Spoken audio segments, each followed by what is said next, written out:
196241022. Dan saya, Kalista Dika Zulura dengan NIM 196241024. Kenapa ya aku kalau main HP itu di kereta sering pusing dan juga mual? Itulah yang disebut motion sickness atau mabuk perjalanan. Fenomena ini sering terjadi karena adanya ketidaksesuaian informasi yang diterima otak kita. Mata memberitahu bahwa tubuh diam, kadang fokus ke layar HP, sementara sistem keseimbangan tubuh yaitu sistem vestibular mengatakan sebaliknya, bahwa tubuh sedang bergerak mengikuti laju kereta. Pertentangan inilah yang membuat otak kebingungan dan menimbulkan gejala seperti pusing, mual, hingga keringat dingin. Sistem vestibular berada di telinga bagian dalam, tepatnya di bagian labirin membranosa.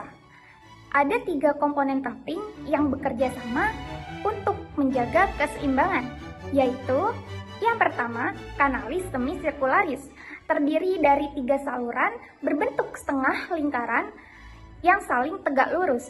Fungsinya yaitu untuk mendeteksi gerakan rotasi kepala, misalnya saat kita menoleh ataupun saat kita memiringkan kepala. Dan yang kedua ada utricle, dan ketiga sakulus. Bagian ini dikenal juga sebagai organ otolit. Tugasnya untuk mendeteksi posisi kepala terhadap gravitasi dan percepatan linear, seperti saat kita sedang naik lift atau mobil yang melaju lurus ke depan. Di dalam organ ini terdapat cairan yang bernama endolimfe. Saat kepala bergerak, cairan tersebut juga ikut bergerak, lalu menstimulasi reseptor sensorik di dalamnya. Dari sinilah otak menerima informasi tentang posisi dan pergerakan tubuh, sehingga kita bisa menjaga keseimbangan. Jika kita melihat lebih detail, di dalam organ vestibular terdapat reseptor khusus yang disebut sel rambut. Sel ini berperan sebagai sensor utama gerakan. Dan sel rambut memiliki tonjolan kecil di bagian atasnya, banyak stereosilia dan 1 kinosilium yang lebih panjang. Saat kepala bergerak, endolimfe akan menggeser stereosilia tersebut.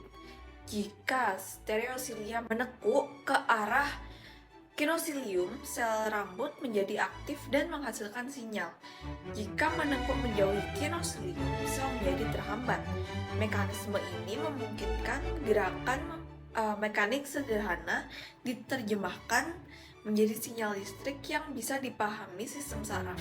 Dengan kata lain, jaringan reseptor inilah yang menghubungkan pergerakan cairan di telinga dengan bahasa listrik yang dimengerti otak.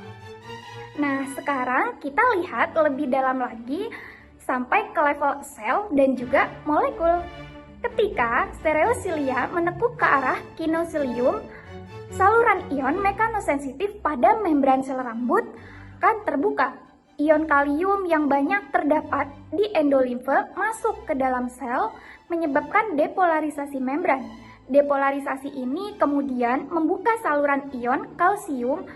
Dengan masuknya ion kalsium memicu vesikel di dalam rambut untuk melepaskan neurotransmitter glutamat ke celah sinap. Glutamat inilah yang merangsang serabut dari nervus vestibularis yaitu nervus 8. Sinyal tersebut lalu diteruskan menuju nukleus vestibularis di batang otak. Dari sana, informasi dibagi ke beberapa jalur, yaitu yang pertama ke cerebellum untuk mengatur postur dan juga koordinasi. Dan yang kedua di mana ke korteks cerebral, agar kita sadar posisi kepala kita. Dan yang ketiga ke pusat otonom, yang bisa menjelaskan munculnya gejala mual saat motion sickness. Dengan mekanisme ini, gerakan kecil kepala bisa langsung dikonversi menjadi respon tubuh yang kompleks. Dalam kondisi normal, otak mengintegrasikan sinyal dari berbagai indera, terutama mata dan sistem vestibular. Ketika keduanya memberikan informasi yang sama, otak bisa memahami bahwa tubuh sedang bergerak atau diam. Namun saat kita bermain HP di kereta, mata hanya fokus pada layar yang statis. Mata mengirim sinyal seolah tubuh sedang diam. Sementara itu, sistem vestibular mendeteksi gerakan kereta yang sebenarnya terjadi. Konflik sensorik ini membuat otak tidak bisa menyatukan informasi dengan baik.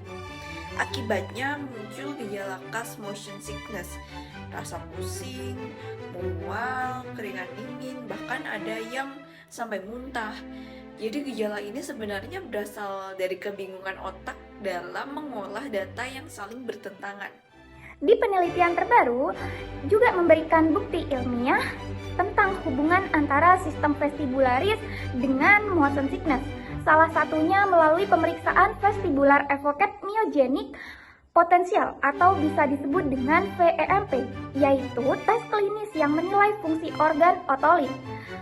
Ada nih sebuah review tahun 2022 menemukan bahwa orang yang mudah mengalami motion sickness menunjukkan perbedaan fungsi otolit yang bisa terdeteksi lewat VEMP.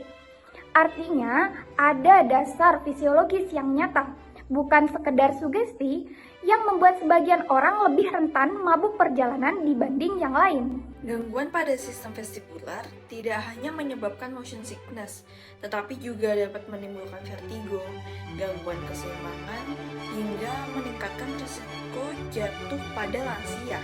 Nah, beberapa tips sederhana untuk mencegah mabuk perjalanan antara lain, usahakan melihat keluar jendela sehingga informasi dari mata dan vestibular selaras.